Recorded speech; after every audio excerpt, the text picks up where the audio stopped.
Zealand. Yeah, and actually having just spoken to the players a little bit myself, they completely agree with you. Last time we cast, it was New Zealand. And if you'll recall, I said that Jack Attack came over and said, we won the pick order, we'll win. Well, he basically said the exact same thing again, in the exact same fashion. Walked past, said it, and walked away. Like, he's a very confident man. As he should be. He's through to the semi-finals. You don't get there without believing in yourself, which I think is part of New Zealand's strength. Maybe at the start they were afraid of some of the Titan teams like Norway at the start, France, Germany, whoever thought might be getting through to the finals. But now they are the players who have made it. And if they keep playing the way they've been playing so far, I think they're really in a good spot there. Derek, Odd Quest Warrior is one of these decks that definitely I wouldn't consider the most popular. Odd Warrior has been making the rounds for quite a few months now, but the Quest iteration, what do you think the reasoning behind that is? So the thing behind this is primarily to give you an edge in the mirror. I think any kind of these matchups that go super long. And having to run all of these taunts, having spoken to the players, they believe that the Even Warlock is a slight favorite here. I would agree. I think that's generally how it works, whether you're Odd Quest Warrior or just regular Odd Warrior. As you just generally don't have enough. Well, first of all, you can just not hit the removal you need at the start of the game. If they stick a Mountain Giant Twilight Drake, you just get beat down. That's sometimes how you can lose. But also I find the sustainability of Even Warlock, there's just enough threats to get the job done, especially when you throw Gul'dan into the mix, which I imagine New Zealand will be very, very anxious to find.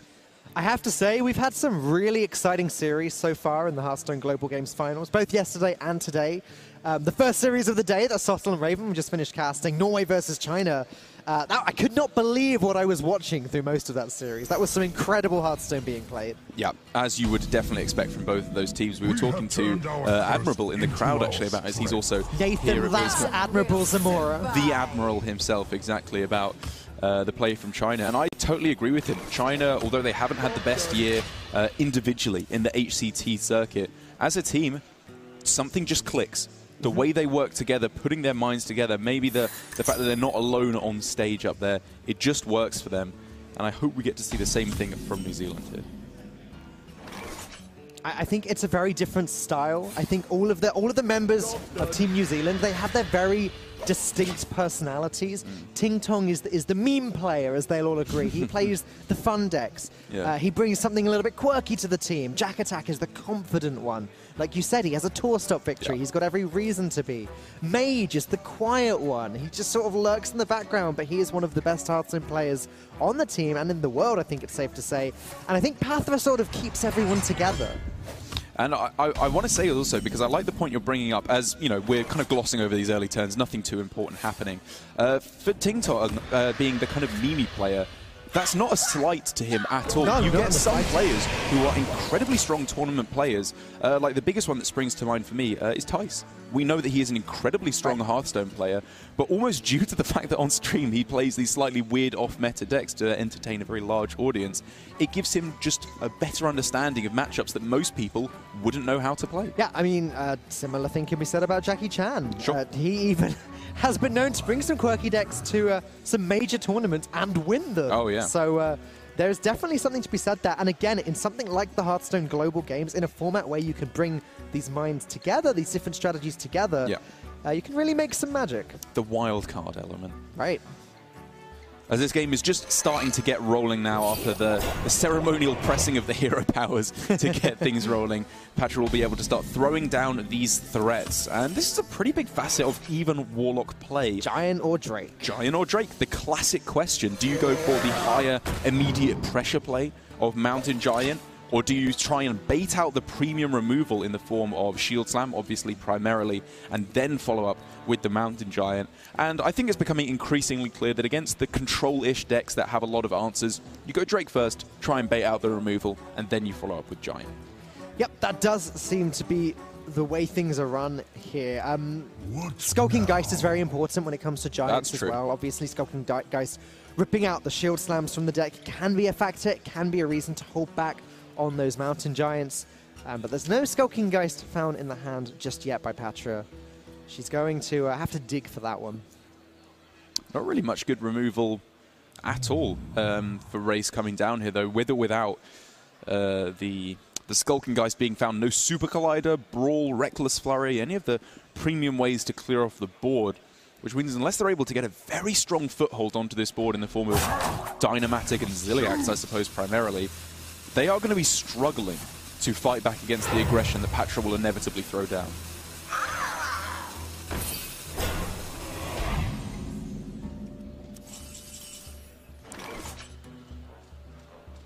Razor's a pretty good defense up at the moment, though. Patra's not going to be pushing through too much damage immediately. Yes. I think he just has to slam down a Giant this turn, just to amp up this pressure. The longer the game goes on, the more defenses the Warrior gets, and the less effective these Giants get. Yeah, they can start to be worrying about things like Brawl, especially as the rest of their hand is fairly underwhelming. And also the fear of Hero Power into Reckless Flurry, which does look like it's leading for New Zealand to go with the Spellbreaker instead. This does give them the possibility for double Giant next turn. True. Which has its positives and negatives. It's very weak to Super Collider unless they're positioning their minions correctly. Oh no, they can't go double Giant next turn because the first one. Oh yeah, of course. Sorry, my apologies. Yeah.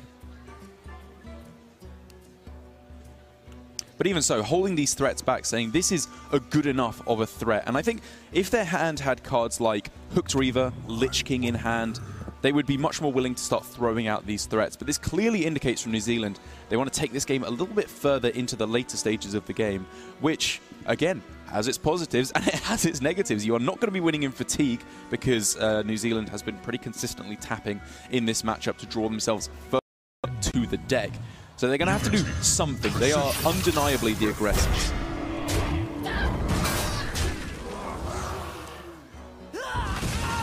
But for now, Ray's able to continue to play quite a defensive game, putting down another Taunt minion. That Twilight Drake is going to struggle to hit the face this turn. It is going to be all about the timing on the Giants, I think, and just how much work that Super Collider can do. That's why playing against Odd Warrior is so difficult. Playing around Brawl, Shield Slam, and Super Collider all at the same time is just impossible. Yeah.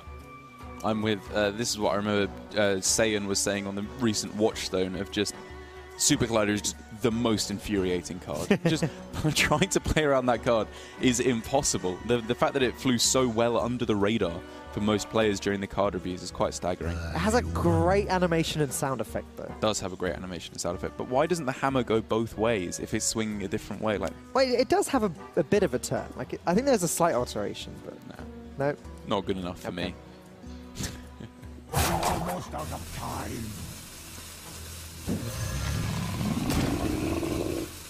Yep. Well, New Zealand eventually deciding, yep, it is time to slam down one of these Giants. Gotta start dealing that damage somehow. This is interesting play into the Super Collider, though. I'm wondering about the positioning, I guess. Well, it means they don't have to taunt up their Giant as well, which they don't want to do because they want that as the kind of the battering ram just protected so it can smack into the face and start removing that health total as much as they possibly can. And like, you know, it's kind of better if it hits the Giant than the... Well, yeah, if the Super Collider hits the Giant, it doesn't get killed this turn. If it hits the Sun Fury, then sure it dies, but the Giant's still there. I guess this means that every scenario is fine. Yeah.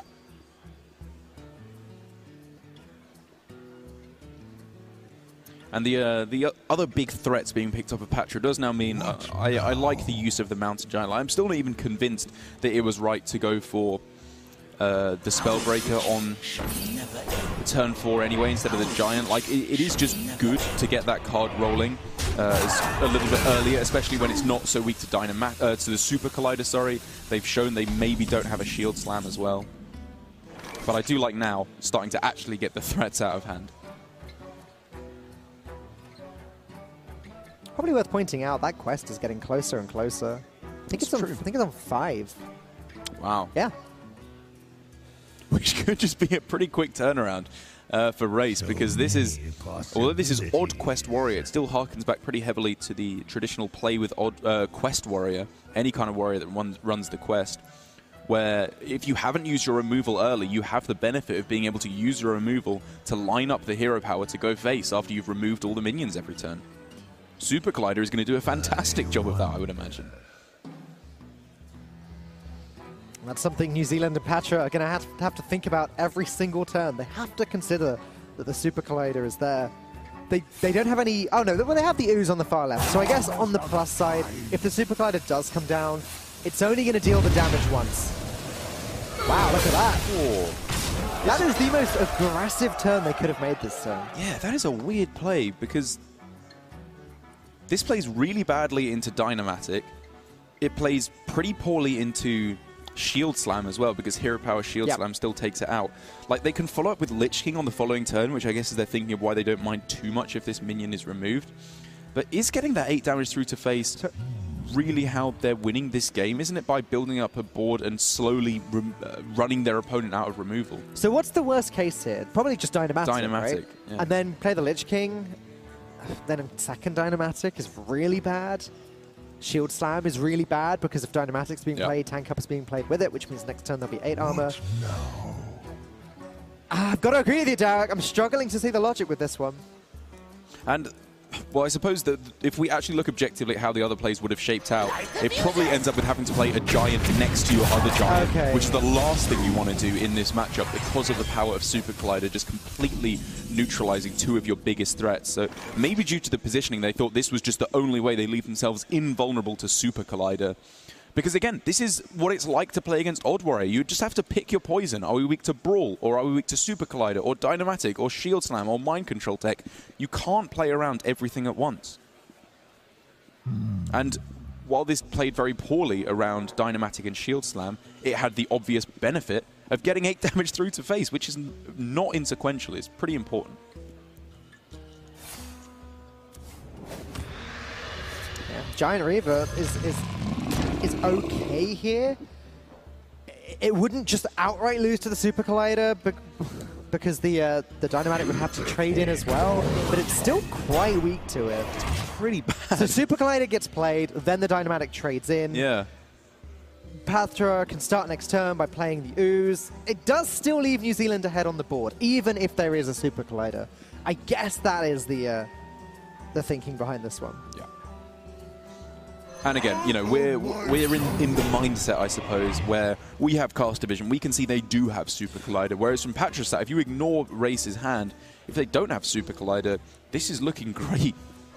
That's true, but they have been playing around it so far, and it comes to a point where if you play around it for so long, you have to expect that it's just there.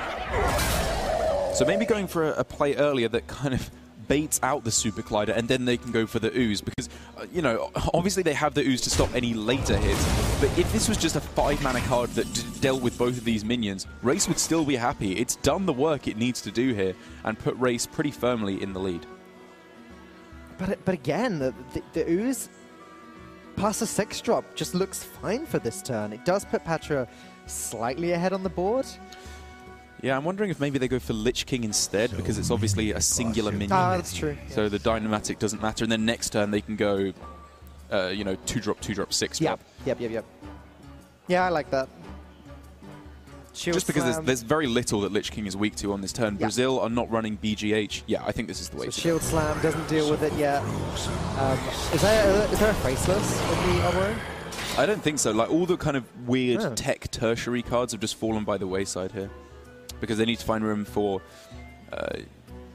you know, the Tar Creepers, Phantom Militias, Black Walled Pixie, like you see there as well, to get a little bit more value from the Ragnaros hero power. That's quest complete, though. That's it. For Brazil. So that Black Walled Pixie is actually looking very strong. New Zealand down to 13 health. And they're just going for it right now, destroying their own weapon. So we said there was no way to deal with the Lich King this turn, but that's going to do it.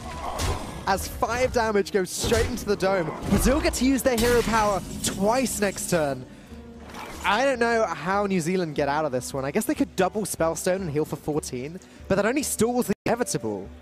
Yeah, that feels really, really bad. They have to start getting these minions on the board and hope to find Gul'dan as quick as possible, because as soon as the warrior hero power starts hitting any of your minions, the Gul'dan lifesteal hero power quickly starts to catch up. The swing that you gain is not that much worse than just 8 random damage. Yeah, gonna have to Spellstone just to restore enough health. But again, we are gonna get 2 procs of that hero power this turn. So Brazil, they've got a very strong chance of just outright winning the game this turn. If they use the Saronite to trade away the Acidic Swamp Ooze, and then the Hero Power goes face twice, that's a victory. The downside is if it hits the Twilight Drake once, the Drake survives and then can value trade the Stonehill Defender. So there's a lot to think about here. So, I mean, they can quite happily start with the first Hero Power. After, I imagine, yes, they trade in the Saronite Chain Gang into the Ooze. Hero Power, if it hits face, they can just go for the chance to get the lethal if they want to. Or if it hits the Twilight Drake, probably just quite happily follow up with the Direhorn Hatchling. I wonder. Yeah, that seems good. Oh, it's gone face, though. Race. Brazil are definitely going to want to take this 50-50 now, I should imagine. Oh, and it's not just the fact that it's for Brazil, it's for Race. His Odd Warrior, his Quest Warrior played for the longest time. That's let him down, but there it is. Race. Team Brazil take the first win in what they considered, and we considered, an unfavorable matchup. New Zealand were feeling good about this series, but now they might start to worry a little. Some of the members of Brazil were saying it's Death Adder Hunter favored. Other members were saying, no, it's literally a 50-50.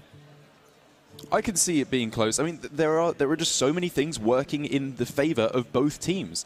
When you first look at this matchup, you would imagine that Death Rattle Hunter should just run away with it. The Control Priest is slower. They don't have that much removal early on.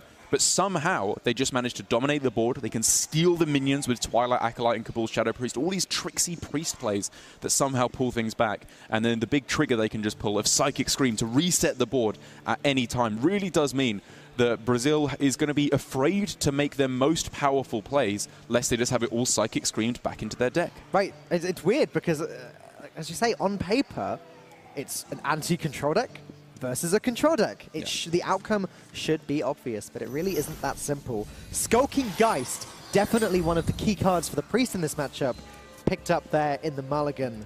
That's going to be very good for Jack Attack. Yeah, just a nice way to actually start locking down board control. After you've destroyed the Hunter's Marks, all of a sudden your Primordial Drakes, Twilight Drakes really start applying that little bit of pressure.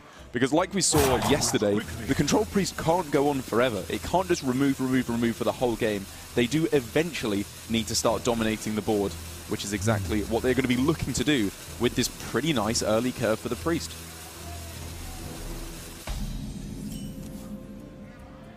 With this very nice starting curve for the Priest. Someone injured? Yeah, it doesn't get all that much better than this. Northshire Cleric on 1, just like good old Mana Worm on 1, which, well, we're not going to experience that one again. Yeah.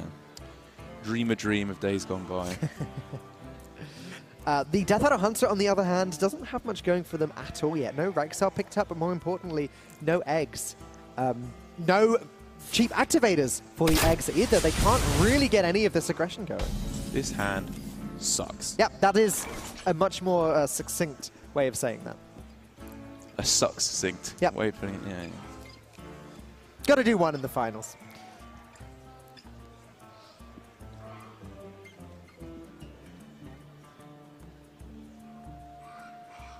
Now, the use of the Power Shield is interesting here for New Zealand. They could go for it right now. If they're planning on going Coin Twilight Drake, they want to make their Northshire Cleric resistant to 3/3s now, because they are very likely to see either Mind Control Tech, Terrascale Stalker, one of the 3/3s, Gluttonous Ooze thrown down next turn. So going Power Word Shield here, Coin Twilight Drake is a consideration, I suppose. But in the end, they're thinking, you know, I only end up with, I think, a 4/5 in that scenario off the Twilight Drake. They're going to go with the Acolyte of Pain instead, which I guess in its own way is still pretty strong against the 3/3s that could be played by the Hunter. Engaging TC-130, mental dislocator. I'm wondering though, like, do you think Twilight Acolyte just gets slammed here? So that, okay, never mind. I think I like the draw option here. You just draw 2 cards right away. Twilight Drake is such a perfect follow-up. And it's not like this is some surprise outcome of their play. This, I think, is exactly what New Zealand will have envisaged. It would have been either Egg could have come down, at which point they could just attack and heal the Egg to draw a card, or a Spider Bomb or a 3/3 is played. Either way, they end up drawing a whole bunch of cards leading into Twilight Drake. This was pretty much every eventuality covered very nicely here by New Zealand. Means the Northshire Cleric does get finished off next turn, but it's done its job. And actually, it's still very awkward for Perna to deal with the Acolyte of Pain. Spider Bomb doesn't have a play dead to go with it, so it's not like Brazil can just kill it for free. New Zealand are going to be drawing more cards. And this is exactly what the Priest wants to be doing. This is what we didn't see from Singapore's game in this matchup on the first day of the Global Games finals, because they just had answers. They had way too many answers. They didn't draw the meat of their deck to actually start dominating the board, which is what Jack Attack is going to be trying to do here. Does have to be afraid of that Spider Bomb, but hey, maybe we can just see a Cabal Shadow Priest to steal it on the turn it's played. There's a lot of counterplay that Jack Attack can do here once again to start stealing the board.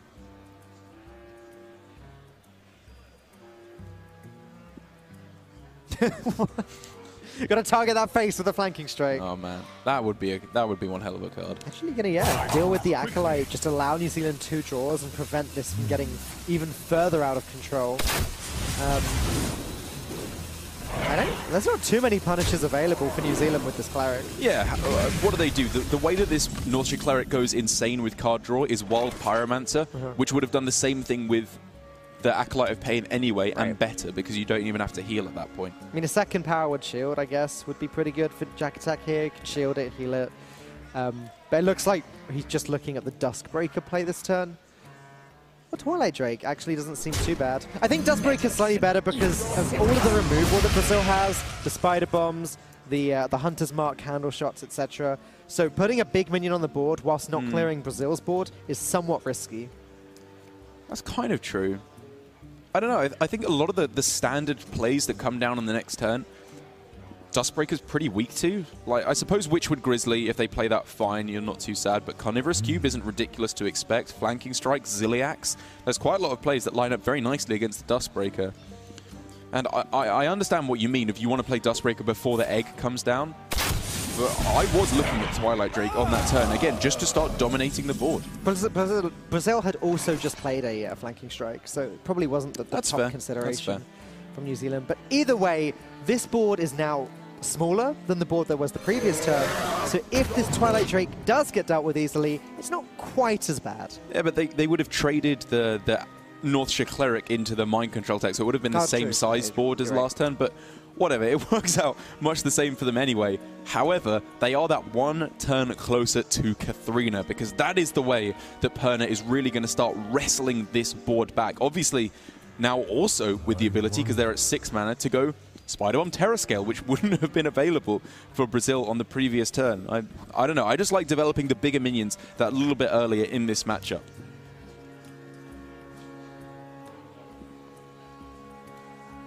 But having now eventually developed this Twilight Drake, Brazil have to ask themselves, what do we do about it? They do actually have the Spider Bomb Terrascale Stalker available to them now, which would not have been available to them last turn, which does just confirm your point.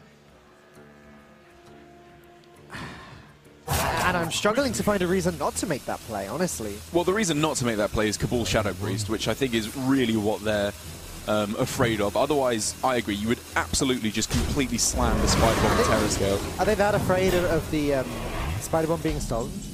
Yes, I think so. Like, their hand really starts to fall apart then, because if they go Spider Bomb, then there's a Terrascale on the board, it just trades into it.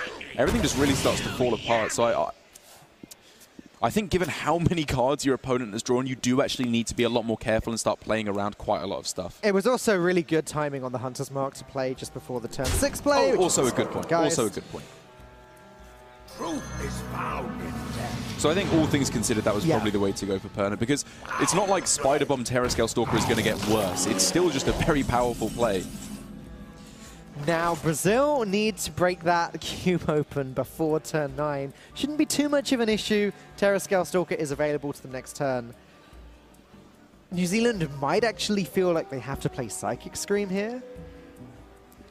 I don't think it's too urgent. The minion that's inside the cube doesn't have charge, unlike the... So they can just Psychic Scream after. Exactly, yeah. Their opponent goes Terrascale next turn, they shuffle Beasts back into the deck. It's kind of good for them if their opponent is drawing Witchwood Grizzlies, because their opponent plays a 5-mana 3/3, and they're very happy. And actually, Jack Attack is going to want the biggest Psychic Screams possible at the moment, because Deathstalker Rexar hasn't been played yet, which means it hasn't been drawn yet.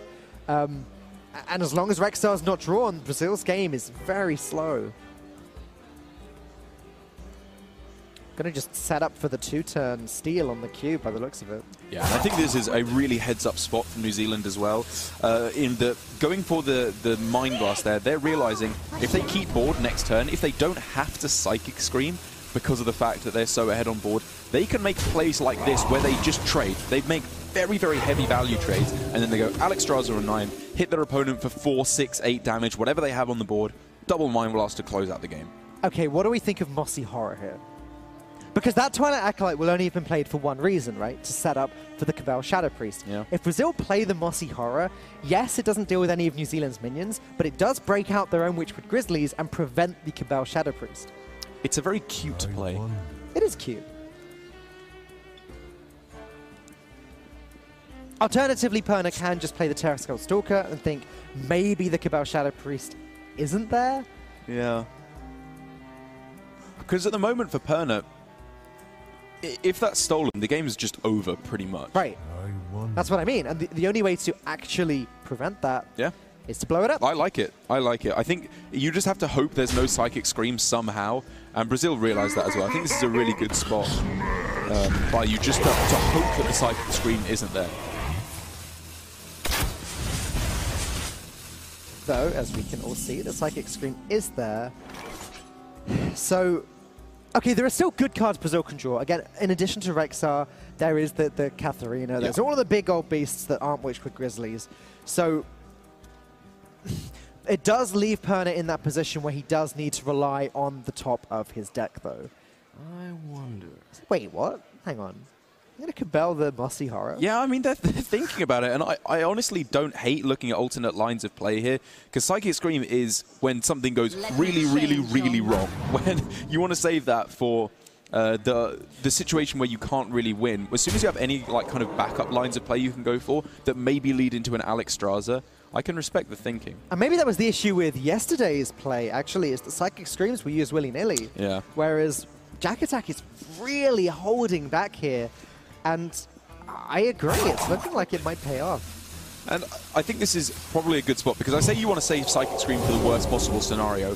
What is that worst possible scenario? And I think what it likely is if Jack Attack were to play Psychic Scream this turn, and he's met with Katharina just straight up on the next turn, and he doesn't have a Psychic Scream, that's when things start to go really quite badly, actually. He doesn't have a good answer to it. He doesn't have Anduin to fight back. He'd just have to start going Alexstrasza to face, Mind Blast to face, at which point he might just be dying to a King Crush.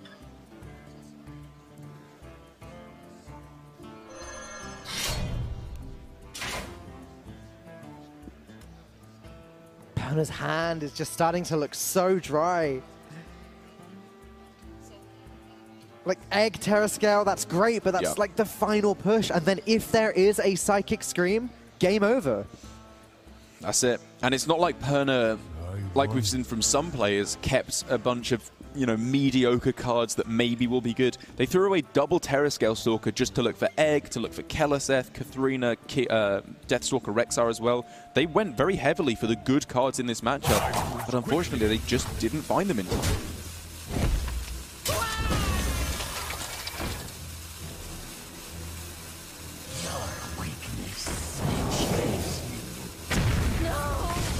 Because even as they start to finally wrestle back the board, we can see there's still myriad ways for Jack Attack to deal with this board. We could just see trade into Duskbreaker. Does a pretty good job of clearing off this board. Yeah, and I mean, at this point, Psychic Scream looks fine. There's one card in Brazil's hand. Deathstalker Rexar still hasn't been played. Do you think it's still too risky to play it? I just think that New Zealand are in such a good spot that they need to think, what do we possibly lose to? And I think what they possibly lose to is Psychic Scream into exactly Katharina from their opponent. Okay.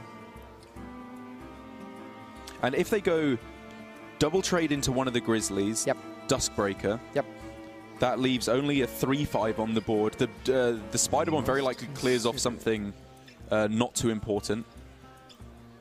Like there's a 2-1 Mossy Horror on board. Yeah, it'll clear off the Mossy Horror or the Duskbreaker. Which is fine, and then you just go Twilight Drake and you have a good board. Yeah. I really like this. Ooh. Oh, okay. Okay, yeah. Yeah, well, this just leaves New Zealand with an even better board. It clears off the Duskbreaker. That's one of the better targets. For New Zealand, I mean. One of the worst targets for the Spider-Bomb. Yeah, I guess this is better. I was still looking at going for the Twilight Drake just because it has a higher health total and is more likely to survive to attack through to face on the following turn.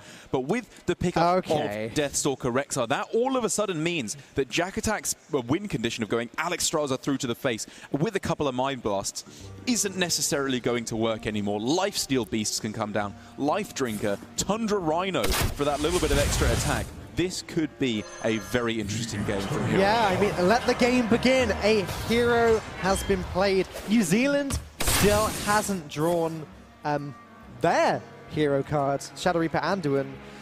The sooner they get that, the better, given how close they were just to winning the game. Bloatbat is presented there for Perna, which traditionally against a deck like Priest, which I guess isn't going to have too much presence on board, isn't that impactful. But if you get yourself Lifesteal in combination with that Bloatbat, or maybe a Poisonous effect, that could be the way to steal back the board that Brazil is looking for. And this is a tough choice for them. They went with the Lifesteal. Yeah. I like this a lot. That's like, New Zealand can't afford, or they basically won't be playing around Lifesteal Bloatbat. Like the amount of life gain that comes with that, they won't be considering in their calculations. Do you think this turn is the Alexstrasza turn from Jack Attack then? Well, it's that, or you develop more minions with Twilight Drake, which has its merits. But you've seen a Spider Bomb, you've destroyed all the Hunter's Marks. It's a very, very good chance that there is just no answer. The Bloatbat doesn't actually deal with the Alexstrasza, though. Yes, it does heal them a little bit. But Brazil are going to want to find something to combo it with. Direwolf Alpha doesn't quite make the difference. But that can be played with the Tunneler, with the, what's it called? The Vile Brood Skitterer. Skitterer, not Tunneler, yeah, that's the one. But there you go. That is the clear on the Alexstrasza. Jack Attack doesn't have lethal just yet. So it's very important, as he is 5 damage off lethal now with the Holy Fire double Mind Blast, and that does mean that Perna is going to have to be healing up every single turn. Thankfully, though, he has a fantastic hand with which to heal. Again, though, the Zombies isn't... okay. I was going to say the Zombies isn't quite powerful enough to deal with the Twilight Drake, but New Zealand are playing more minions, which makes the Bloatbat better. Yeah. So the Bloatbat is a 3/4. Right, so it would have to attack into the... Yes, it would have to attack into the Twilight Drake in order to actually die and get the effect. But that's fine. Man, is that good. Killing off both the other minions as well, healing up for 3 and then 6, the 9 altogether. Definitely puts Perna out of range one more time.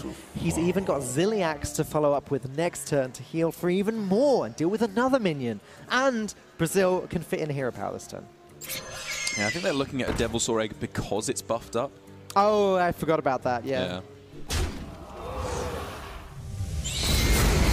Back up to 24. New Zealand's certainly not quite got 20 damage available. They're not too far off. They got 14.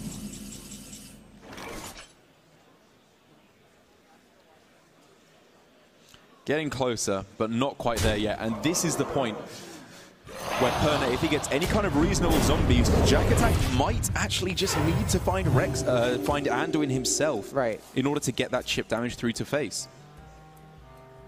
Ooh. Spider Bomb is not bad, but no way of activating it this turn. Well, actually, Ziliax. No death rattles at all. Spider Bomb, Ziliax is magnetic. Oh, yeah. It will have Divine Shield, so it won't die, but... That's not a good combo. Just heal up for more. It's still a lot of healing, yeah. That's like 7 healing then, plus the 7 you probably get next turn as well. Exactly. Whew. It's got to be worth thinking about. Although people often forget that Spider Bomb has magnetic, and I mean Ziliax also has magnetic, but...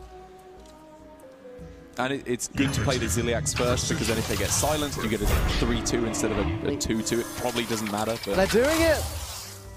Lovely play here. Oh, this is just fantastic. Clearing off the Primordial Drake thanks to the buffs on the Kellerson. And it's somehow falling out of New Zealand's favor. The ridiculous amount of heal available to Brazil is pulling them back in this game.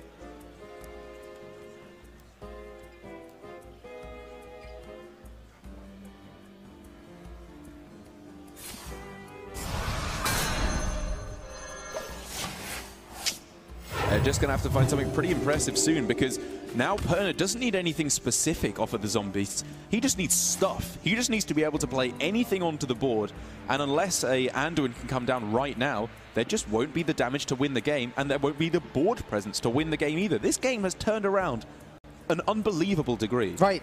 It looked like Brazil had no hope. They had a single card in their hand and no board. New Zealand's hand was full. But Deathstalker Rexar, that is what this card does.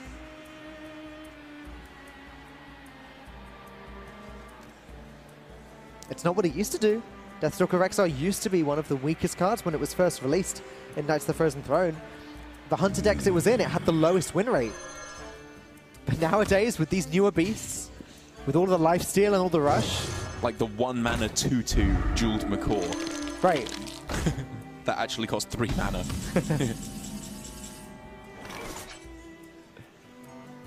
Yeah, it really has just proven to be such a cornerstone of any strategy of Hunter at the moment. No matter what you're playing, apart from Odd Hunter, I guess, you play 29 cards plus Rexar.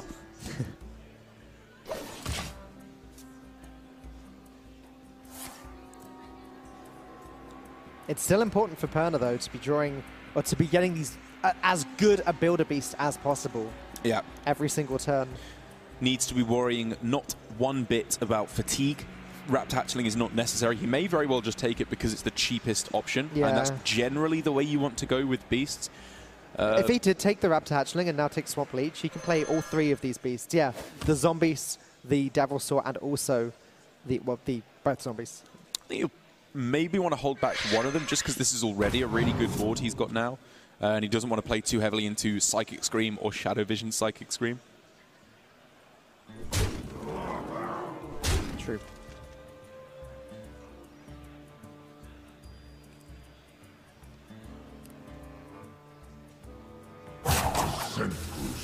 It's not like Perna is in a huge hurry to finish this game out just yet.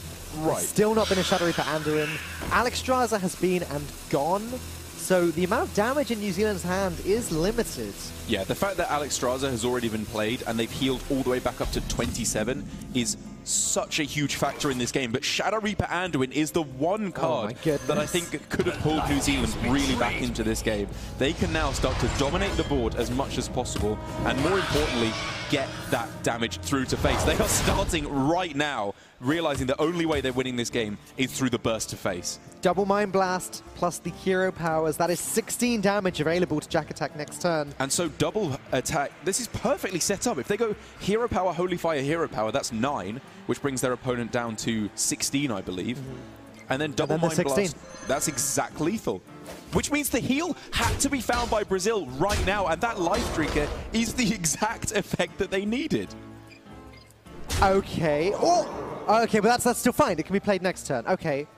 Holding back on the heal is probably smart because Perna knows that he's not dead this turn. Yeah. So allow Jack Attack to have this false sense of security. Allow him to put everything possible to the face. Then put the surprise heal down.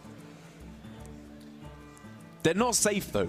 Not quite yet. No. Even though they have the lifesteal from the Raptor Hatchling Zombies, there's still more Mind Blast that can be found. There's one regular Mind Blast in the deck, I believe, plus a Shadow Visions, which could get another one. Well, there's also the lifesteal, so that actually ruins the whole plan anyway. Well, no, I mean, you just ping it. Like, you ping off the lifesteal guy, and then if you pick up another Mind Blast, you're still delivering lethal in the next couple turns. But the original 2-turn setup we were talking about. Yes. Just the existence of this lifesteal card means that that is not possible. Yeah, sorry, I was already considering the different line of play, yeah. Primordial Drake, though, isn't looking too bad here. The Poisonous Divine Shield Direwolf speaks to me. Does make it a little awkward, but it allows Jack Attack to clear most of the board. The problem is, for New Zealand, it's not about just clearing the board now. They need to be dealing damage to the face. They need to be winning the game because they're not going to outvalue Deathstalker Rexar. They're not going to outvalue Deathstalker Rexar, but they might just be able to sneak in a win. I honestly wouldn't be that surprised if they still do it. Because with the heal from the Zombies on that turn, that's good. It gets them up to, what is that, 21, so they're only dying. They wouldn't even, it would have to be 4 Mind Blasts for them to be dying after that heal. Which means triple Mind Blast, they still survive from where they're sat. But then next turn, if you can taunt up with Primordial Drake and draw the second Mind Blast, Jack Attack has still managed to find a way to be in this game. Brazil had 20 damage available to them there if they dropped the King Crush next to the Direwolf after making the attacks. Really? Wow, okay. So they're actually very close to just having lethal themselves. Maybe they do just win. So close there, man. And if they don't play this Zombeast, they will just be dying to triple Mind Blast, and I definitely imagine that they will be preventing that possibility.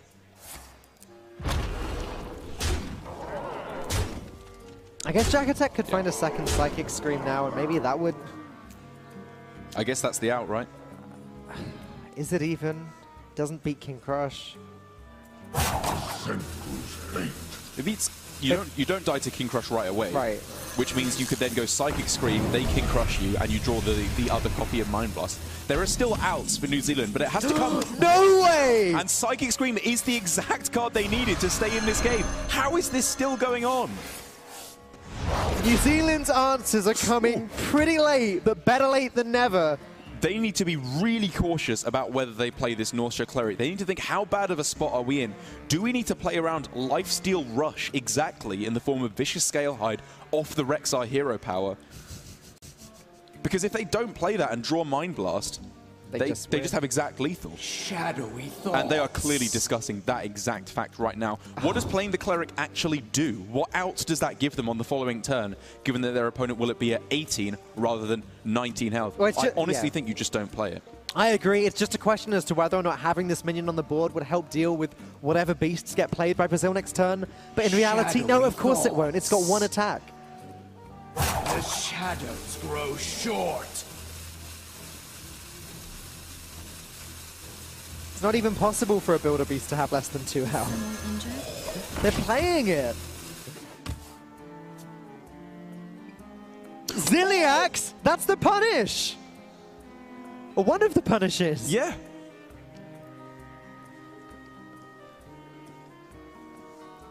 Which means on this turn, it doesn't have to be Grizzly into Ziliax, but that's a very strong consideration.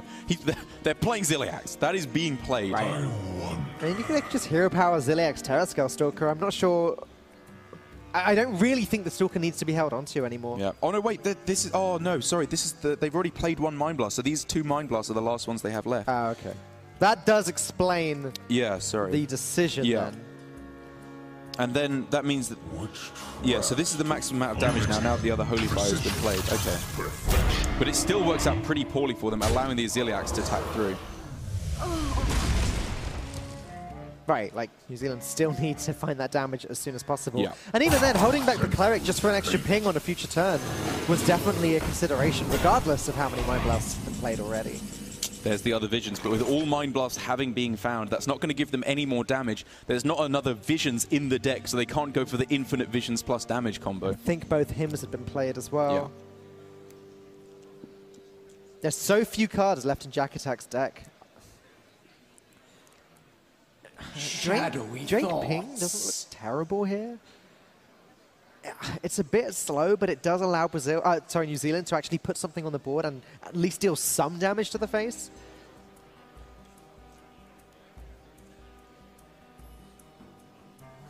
Whatever gets them there, it's going to be very, very close, because if they don't play the Primordial Drake, then they're just going to be dead to the King Crush, and I think they're coming to that same conclusion now. They have to try and whittle their opponent's health total all the way down to 16 so that they die to the double Mind Blast.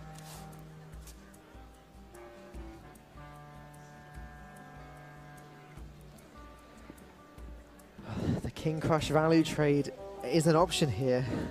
That would mean not making a Builder Beast this turn.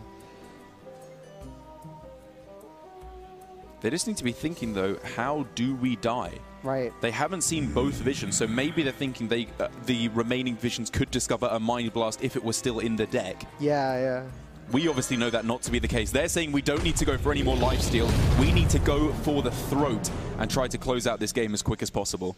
It's looking like a nice setup for a 2-turn lethal. There's very little the Jack Attack can do about this. Yes, there's a Twilight Acolyte, but there's no dragon to combo it with. Yeah. So it's impossible for them to get the Cabal Shadow Priest combo off next turn. Almost out of cards. Master Spell takes the tiniest amount of damage off the board, but still very much lethal would be available. I think Brazil might have turned this game right around into a victory.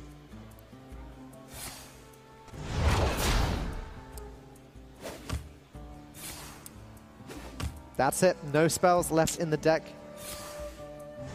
So Jack Attack manages to hold on for one more turn by pinging the King Crush whilst Mind Blasting the face. But still, the ability just for lethal now with Wind Fury off of the Crackling Razormaw Zombeast.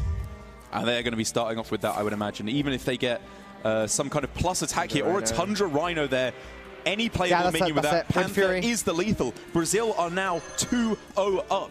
1 game away from advancing through to the finals. That game was absolutely incredible. It looked like New Zealand had won that game about 10 turns earlier. Brazil had no cards left in their hand. They had no threats. Everything had been destroyed by a Dustbreaker. New Zealand had a handful of these important Priest cards. But again, it just goes to show the power. No, things are looking real bad for New Zealand at the moment. And this is what Brazil needed, because going forward, looking some of the future matchups, last matchup of the series is Murloc Mage versus the Odd Paladin, which is an impossible matchup for the Murloc Mage. 100%, again, according to Jack Attack, who is the most confident person in this building, I think. So Brazil really did not want to get to that last game. Yeah, I mean, even APX Void just concedes that matchup. When he sees a Paladin, he just insta-concedes. I've seen him do it a couple of times. Could be even like Paladin. Okay, when he hears, none shall concede. Okay.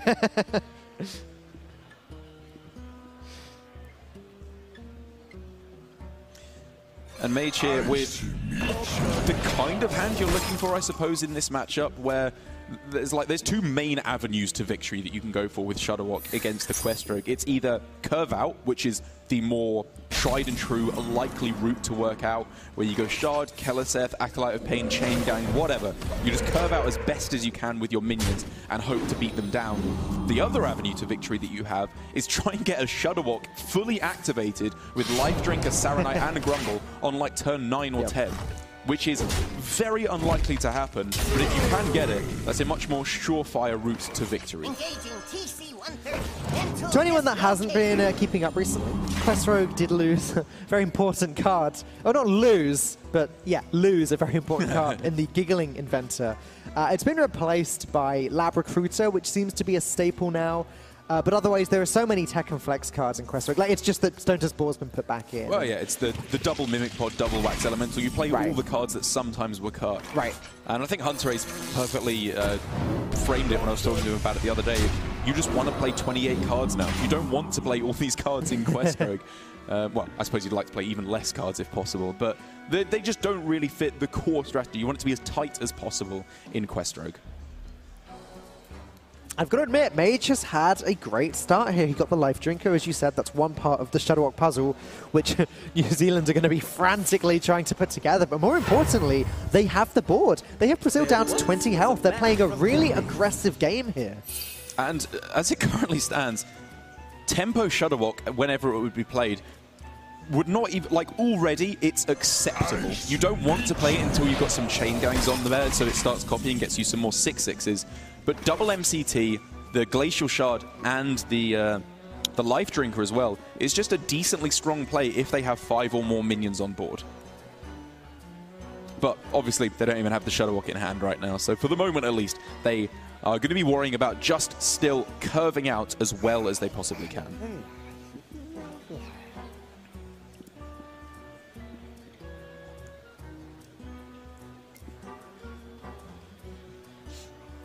And I think what that very possibly means on this turn isn't necessarily developing onto the board with their minions.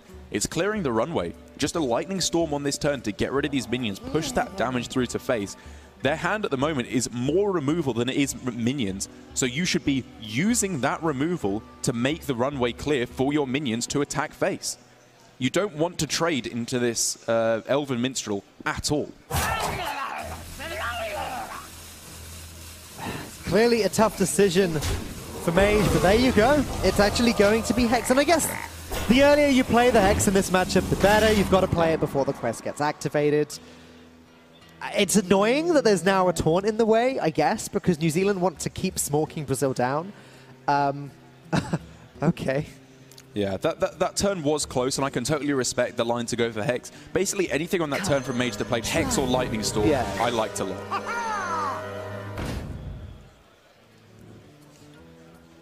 This is only going to allow Lucas to clear up one of these minions.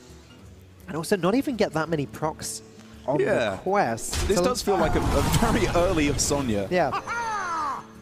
Because obviously you've got the frog protecting it. Yes, but that's irrelevant, really. We're past turn 5. New Zealand has lightning storms, volcanoes. Yeah. So I should imagine that this board is just going to get stormed away, and then, yeah, go ahead, drop the Acolyte. Keep developing minions. Yep. Speak to me. Definitely somewhat surprising there from Lucas. And it's not like they are now unable to complete the quest. They still have deckhand into Youthful Brewmaster, deckhand into Vanish, a whole bunch of ways to keep completing the quest, but it's relatively low tempo. If they're using Southsea deckhand and not killing off a minion and then bouncing it back to hand, this does seem to me like it's a way to maybe not giving them a quick enough quest completion, or not removing the minions and quickly enough off the board. Drink with me, friend. It's not far off, though. It's not far off, I suppose. Next turn they can go... Well, they can just go deckhand Panda now. Yeah. Next turn, deckhand, complete the quest. And I guess the fact that you get two deckhands, oh sorry, two Brewmasters on board does help this play a little bit. But now that Mage can clearly see quest completion is available next turn, I'd be very unsurprised to see another Lightning Storm on this turn, just to clear off what are going to be 4/4s next turn. It's not amazing, though. It's not. It's Lightning Storm hero power is the extent of it. Do you think Volcano is a consideration? Just because the Acolyte of Pain is on the board, it clears up everything and also allows New Zealand to dig through the deck. The downside is, obviously, Volcano is much more valuable after the quest has been completed. Yeah, it's not actually as bad as I thought it was at first glance, because if they wanted to go carrying on down the minion pressure route, obviously that would be bad. Yeah. If they just wanted to curve out and kill their opponent through damage.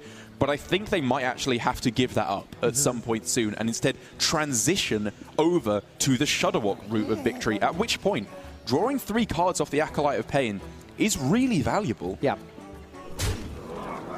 And they agree. They are giving up on the route of simply killing their opponent with minions. And I think this is actually a pretty good spot by you, Falk, and a good line of reasoning to go for getting rid of the minions. Your opponent's playing 4/4s. You never win the board from here on in. Let's find that Shudderwock, which they've got. They have. They're still lacking the Saronite Chain Gang, and they're still lacking the Grumble. These pieces are vital for Mage to get the victory with that. Details, details, details. Then They'll figure again, it out later. Lucas is already down to 13 health. Yeah. It's not a stretch to think that the Shudderwock with a couple life drinkers and then just having the power on the board maybe could get the job done. That is true, but more important, I think, for New Zealand than finding the ability to complete the to get the Shudderwock fully activated soon, is to just stay alive. I think that's more important for New Zealand, because they are just dying now to these charges. Which is ironically now where that Volcano would have come in handy. Lightning Storm isn't going to do the job like Volcano would have done. So for Mage, he can Farsight next turn, he can play Manatide Totem, start digging through the deck. I think this is the turn to do that, where he's not immediately looking dead.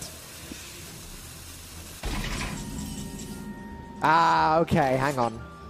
Now Saronite's looking good. Yeah. But then again, without the Grumble being activated, Shudderwock on turn 9 still is not going to be winning the game. It's not, but it means that, like, outs are starting to become available. There's been a Shard played, there's been a Mind Control tech. Yeah, a Life There's Drinker. been an Ooze. Has there been an Ooze? I thought they had been. Oh. Because there were 2 3/3s down earlier. Can this go on? Oh no, one was Life Drinker. Yeah. Yeah, ignore me. Yeah, so it does just mean now that with the Chain Gang being played, they could even go Farsight on the following turn to find the Grumble as well. And they are definitely going to be looking to get that as quick as they possibly can. Speaking of as quick as they possibly can, though, Lab Recruiter going to just shuffle in these Southsea deckhands. There's 2 Novice Engineers, there's an Elven Minstrel. There's a high chance that Brazil draws some more damage right now. Yeah. Yes, there's one. I like this line of play. I was looking somewhat at the play of just going Vanish and then double deckhand, Shadow Step deckhand, because it pushes a lot of damage through to face. Right. But because you're returning Chain Gangs to your opponent's hand, which make more Chain Gangs, and you start to wonder how long it truly can go on, I think I like the route where you get these as many deckhands as possible, and then you can just follow up with a Vanish in the next couple turns. Really nice play. All right, things are looking hard for Mage here. He can play Yeah. especially with that Shadow Step. Yeah. Lightning Storm will deal with one of these deckhands. Potentially, Mind Control Tech will deal with another minion. Healing Rain can put him back up to 30. It is just stalling, though. Alternatively, Shadowwalk. The Glacial Shard will freeze a minion. Mind Control Tech will take a minion. Then he'll heal for 3. He'll deal 3 damage. I think Shadowwalk's a bit premature. Yeah, I agree. I think it has to be the MC Tech play potentially. Oh, Electra Storm Surge. That's pretty big. Plus the Lightning Storm. That's almost a board clear. It just leaves the Wax Elemental alive. It does overload New Zealand next turn, though. That's... It overloads them for 4, which means they can still play a Grumble off the top. And I think this is a good way to start things off. Let's just see what happens with the Mind Control Tech, because you want that Battle Cry in the pool of Shadowwalk minions anyway. Right. Got the weakest minion, unfortunately. Yeah. New Zealand would have loved to get the Wax Elemental from that. Are they considering not playing the Electra? They have. It's far too risky to leave this board intact. Overloading for 6 is really bad, though, and they want to be able to go for Shadowwalk next turn. But yeah, if like I see your point. If you prepare to go Shadowwalk next turn, yes, you might steal a couple of minions, but you've already taken an extra 12 damage in the meanwhile, which really doesn't make it worth it. But now with this line of play, Deckhand through to face and then Vanish. It's not quite getting there, but it is an awful lot of damage that can be pushed through. That's 2 off, right? When you consider the dagger as well. Oh, no, of course. No. The Wax Elemental is not a deckhand. Yeah. So, I wonder if Valera is worth considering here. You could very much consider it. It's the slightly slower route, but it would allow Lucas to get a lot of damage next turn with double deckhand, prep, vanish, double deckhand. Because their lines at the moment are either considering Valera this turn, and then you go double deckhand next turn, and then prep, vanish in the next few turns, whatever. You deliver a whole bunch of combo damage. Or the slightly quicker play, I suppose, of just developing your minions immediately and then going for the vanish play on this turn. Too soon. Yeah.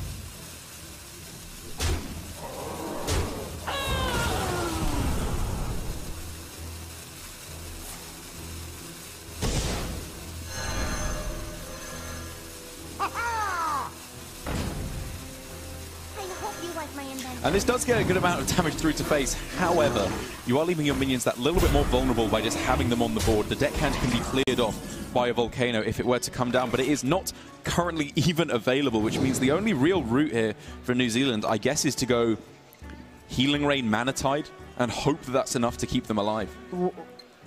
I'm wondering about Healing Rain Mind Control Tech, just so that the Shadowwalk has an extra MC Tech in the pool. Maybe it's just not necessary at this stage, 2 is probably enough, I think, at this point. Yeah, the board's not going to go that wide. Again, Giggling Inventor is gone. Yeah. So yeah, with that being said, I believe Healing Rain Mana Tide might even be the only real play this turn. If they could preemptively set up the Hagatha so that Shadowwalk could start Hagathering the board every single turn, that'd be great, but it's just not possible.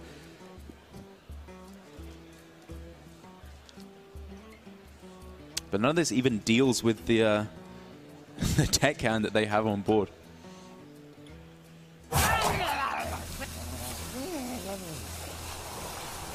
Okay. Yeah, they come to the conclusion that they are always pressing the Healing Rain. Yeah. Maybe they could consider going for Hero Power and Deckhand just because it might get a taunt. Or even going with the Mind Control Tech. I guess maybe they do want the extra activation in the pool. How wide could this board possibly go, though? Oh, Mimic Pod, there are still deckhands around in the deck. Yeah, I'm a little bit surprised by that because I would have thought they'd just be digging as quickly as they could for Grumble or Life Drinker to try and get a surprise lethal. Glacial Shard, not going to do anything too relevant right now. In fact, Lucas, if he plays these in the hopes of setting up for lethal next turn, he'll just get punished by the Shadowwalk. That is true. The fact that he has another Vanish, I think, means he can be much more willing to let his opponent go wide on the board.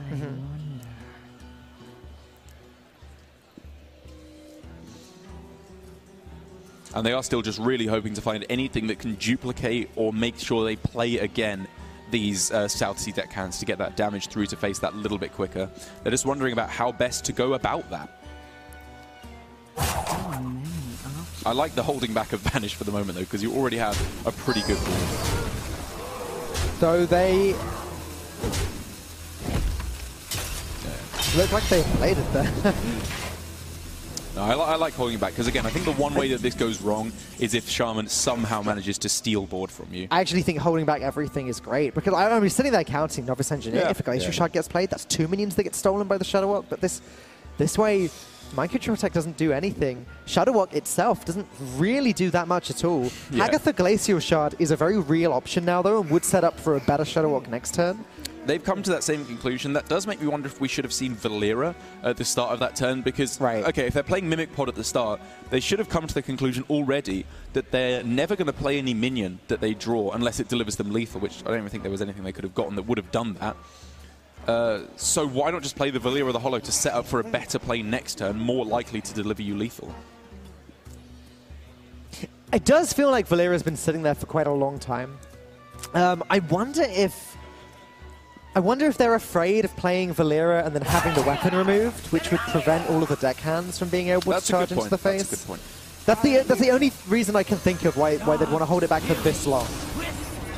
Well, now finally Hagatha comes down. Maybe she can deliver some magic with whatever she's got brewing in her potion. An unstable evolution.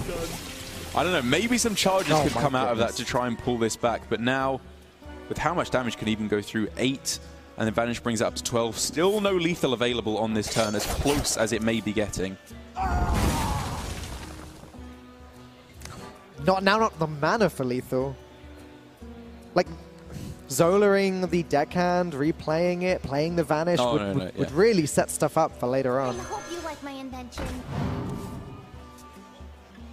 But yeah, I like the copying of the deckhand a lot from Zola. They just need to set up a position where removal has to be used incredibly inefficiently. But now the Shadow Walk. Okay, this is going to be very random, because if Hagatha goes off first, nothing gets stolen. If something gets stolen that's got 1 health, it didn't matter anyway. If one of the 4/4s gets stolen, or 2 of the 4/4s get stolen by the Shadow Walk, then things are starting to look okay for New Zealand. I don't know. I think that Lucas, by going incredibly wide here, has really beautifully played around what Shudderwalk can even do. Because even if 3 minions get stolen here, there's still a lethal potential available on the very next turn. And now it is going to have to be the Shudderwalk coming down from New Zealand. Can they manage to find a victory here with these many mind control techs? Okay, not the worst possible order, but that was pretty bad. Okay. Earthshock! Earthshock picked up from the Shadow Walk. That does save them. Because of the freeze on the face. Amazing! It leaves Lucas 1 mana off lethal. Well, sorry, 1 damage off lethal.